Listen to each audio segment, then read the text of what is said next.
Hey everyone, hopefully you're having a good day. My name's Andy. My channel is Finding Value. Today we're going to go over Twitter, look at some information on there, see what's going on in the commodity bull market and what Twitter's looking at. I use this as kind of secondary information, not necessarily the validity of the information, but what people are tweeting about, what people are getting excited about. And I usually go and buy the stuff that people are not as excited about. Something like precious metals when they're down, and they're down right now. And I think there's good opportunities kind of across the markets, but I also gain, some information as well on the current market conditions and what people are thinking. So let's dive in together. I'll give you my financial opinion on some of this stuff. Commodity bull market. I've got some uranium stuff in here. A lot of people tweeting about uranium, some uranium charts. And if you want to follow me on Twitter, you can follow me. Let me zoom in here real quick. You can follow me at finding_finance if you'd like to follow me on Twitter here.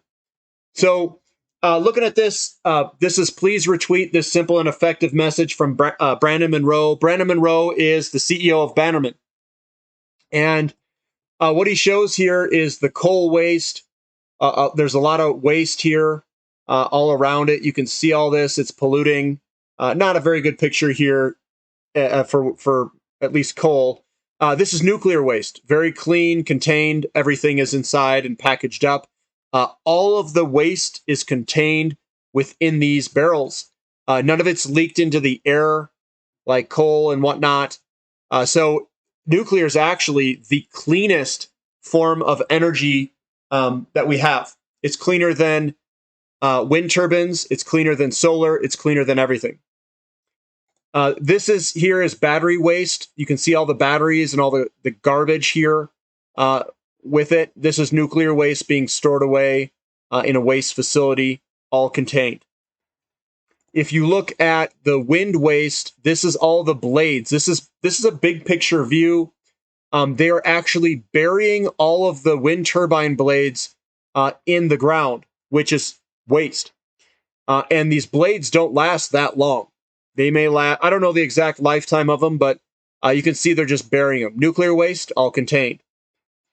And then you've got biomass waste, which is basically the wasteland of the environment of cutting down all the trees and using that to burn.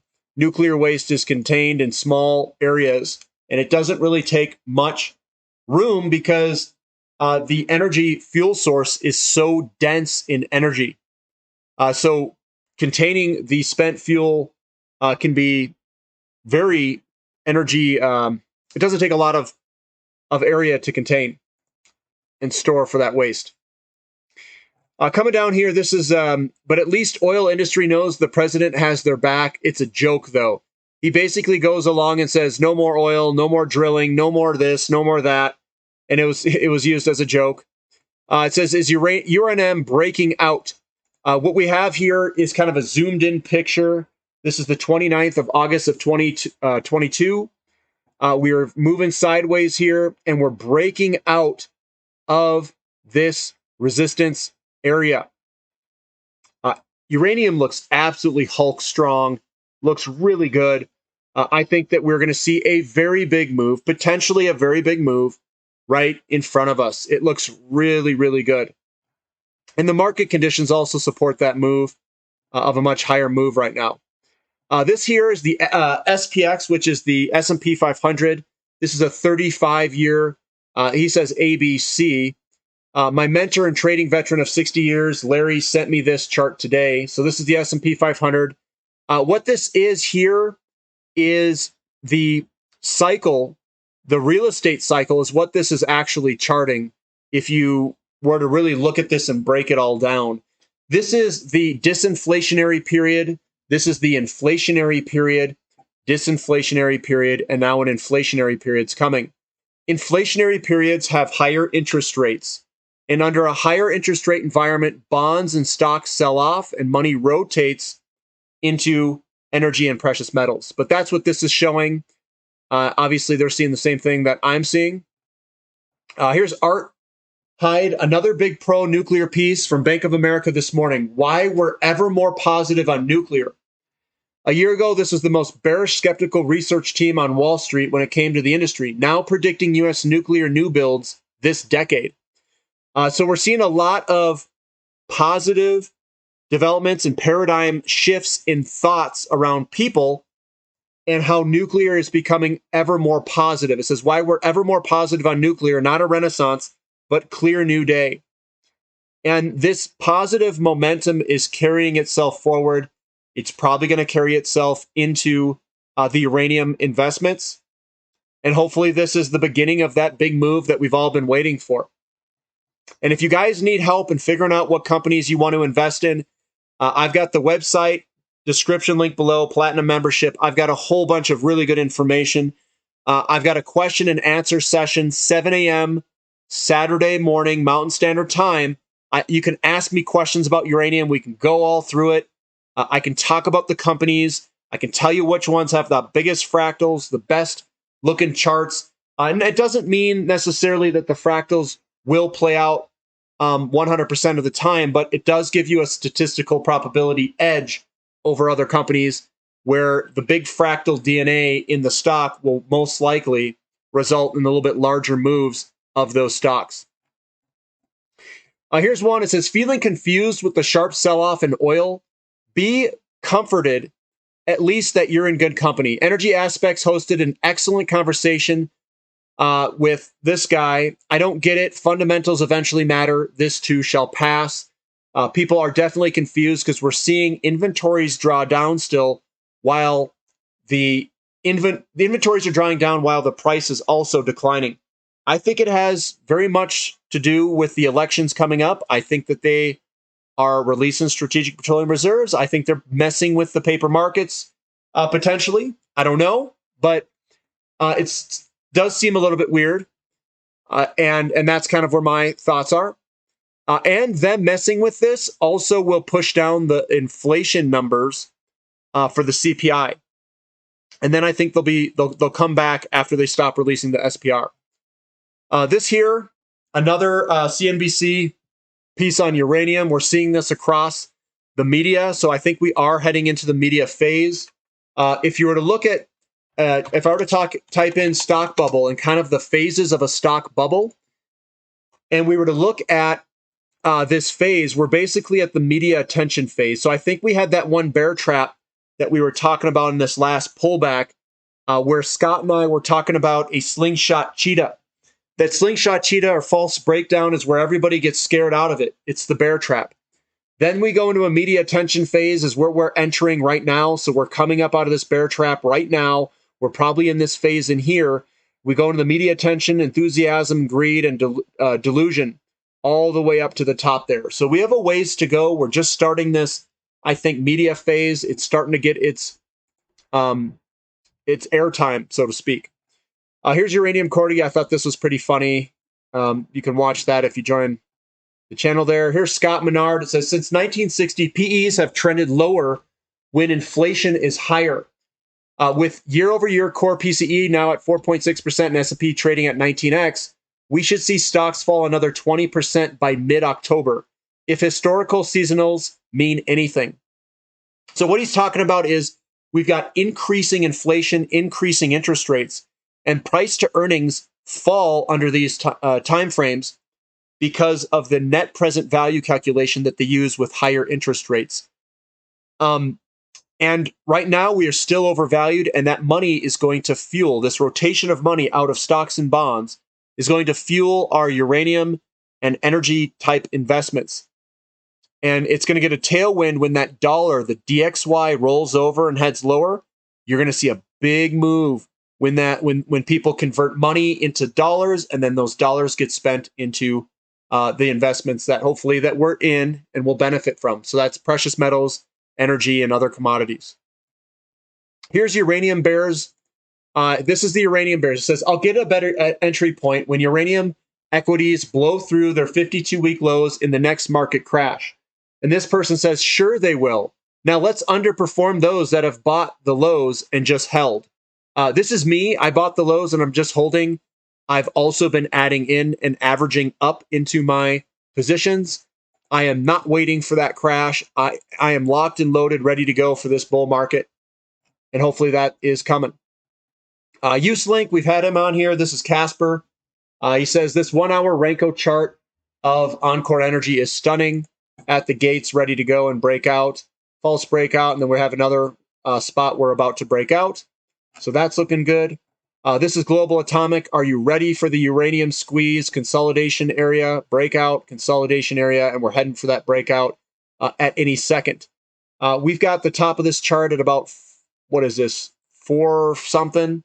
It may already be breaking out today. We'll see. This was 8 hours ago. Here's JP Morgan expects OPEC Plus to cut another 1 million barrels per day in output as Biden mulls more SPR releases. This is going to get interesting. Biden is going to try to push down the price through strategic petroleum reserve releases. OPEC's going to cut it, and basically they're going to be at a checkmate between these two. Go Biden. This is timing the uranium market is hard, and he's got a cool little picture there. Thought that was pretty cool. Obviously, I did a collaboration with Justin Hune. He's got a lot of really good information there about different market conditions and how uranium underfeeding versus overfeeding. It's a big difference, but definitely one to watch. LBMA silver vaults drop over 34 million ounces in August to 916 million ounces, lowest total on record. This squeeze is coming up, guys, and it's go time in a lot of these things. Precious metals look good. Uranium looks good. I think oil and natural gas would be going higher if they weren't doing the strategic petroleum reserve releases and whatnot, but we'll get them this winter. People who say this decline doesn't exist because of finite resources that ends in a month are straight charlatans.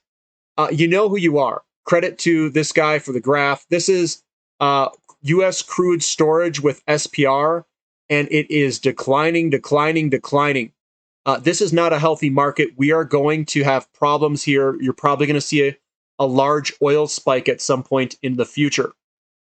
And I see a shortage in energy across the board: coal, natural gas, oil, uranium.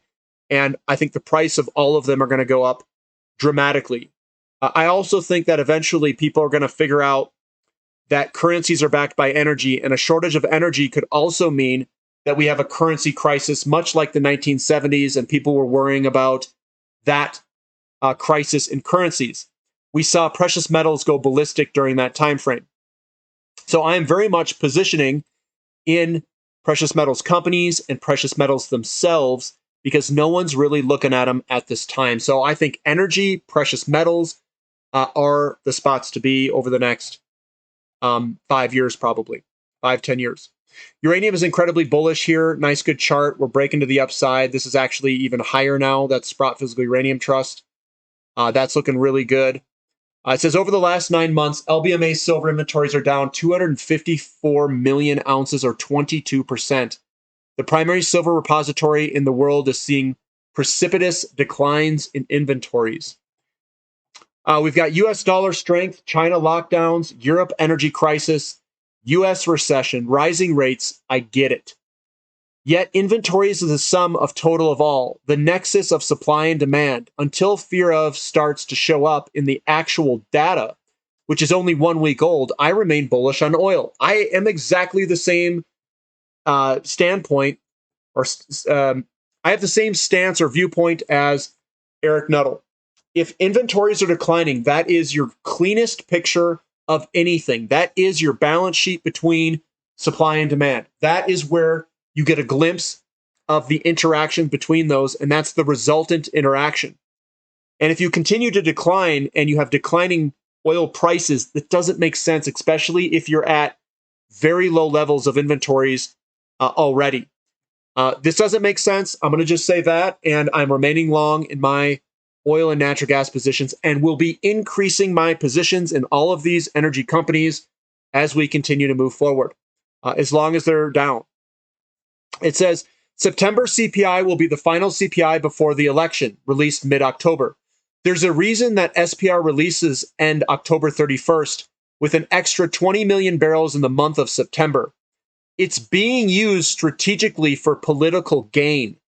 And what we can use this for, guys, is for our own investment purposes. We know they're doing this. We know they're driving the price down on purpose. If it drives the price of these oil companies down, we should be thanking them for this opportunity to buy them cheaper. And that is what I'm waiting for. It's like, let's wait for these things to pull back. Let's wait for them to turn. I can see that the oil companies are not pulling back as much as the physical, as much as the paper prices are, which makes me think that other people are thinking the same way that I am. Buy the dip, hold the rip. This here, I'm at a loss for words. An investor is concerned about investments that do not match her social values. Which of the following securities is the investor least likely to purchase? This is on a Series 65 final and custom exam. And I find this repulsive, guys. Absolutely repulsive, what they have here. And who says that this is any more socially viewed better or worse than any of these other ones? Preferred shares of a pharmaceutical company that I don't know, options on stock of a company that manufactures wind turbines, bonds of a company that produces solar panels. These produce more waste than maybe some of these other things. And it doesn't necessarily mean that that the social values of those are necessarily higher. The things that are baked into this question, I don't necessarily like. Do not like that. Here's Platinum, PLG, easy peasy, lemon squeezy. This thing's ready to break. It looks absolutely ridiculously awesome. That's PLG. It is a more speculative play. COMEX Silver still drawn down. It says the Fed has already broken things. 30-year mortgage rates are rocketing higher. They're trying to slow down the entire housing market because that is a source of inflation, one of the sources. This is there it is again. London Open Oil Dump, automatic. They just dump this stuff in the aftermarkets or pre-market, and they're trying to push the price down. Let them do it. Let them drag our companies down, and I'll just buy more. Better buying opportunity here. This is uranium futures pricing. This thing looks ready to rip it. Uranium looks really good. Here's When Moon or Moon Soon. He's talking about Elevate. Elevate's looking good. Absolutely ridiculous setups across the uranium sector right now. It looks like it's going to outperform everything. Huge there. This is Bannerman breaking out of the gates there, looking fantastic. 6.3 thousand ounces of platinum out of register today, another 5% decline. We only have 119,000 ounces of platinum left. That's ridiculous, guys. That's $119 million, roughly speaking.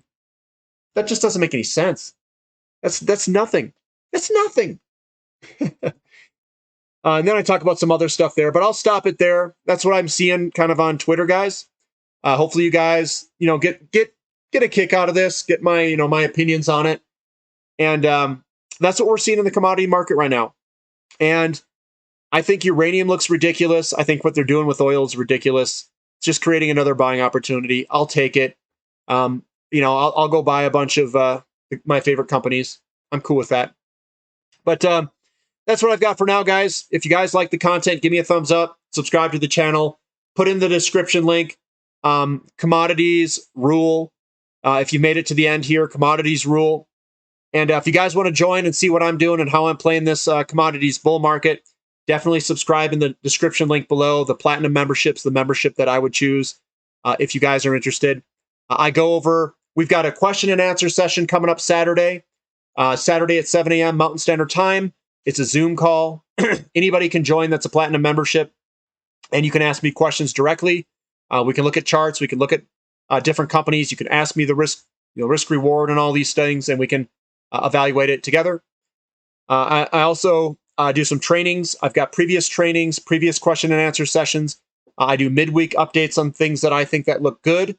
I did a lot on uranium this past week, so you can look at that last one that I've posted. Lots of uranium companies, lots of really good opportunities out there. I've got some precious metals companies that look really good. I think they're coming down into corners and of wedges that are a really good spot to be looking at them. And, there's just so much opportunity out there. I think uranium probably looks ready to rip here. Hopefully the momentum can continue and we can break out of this thing and head a lot higher. So that's what I've got. We'll catch you guys next time. This is Finding Value.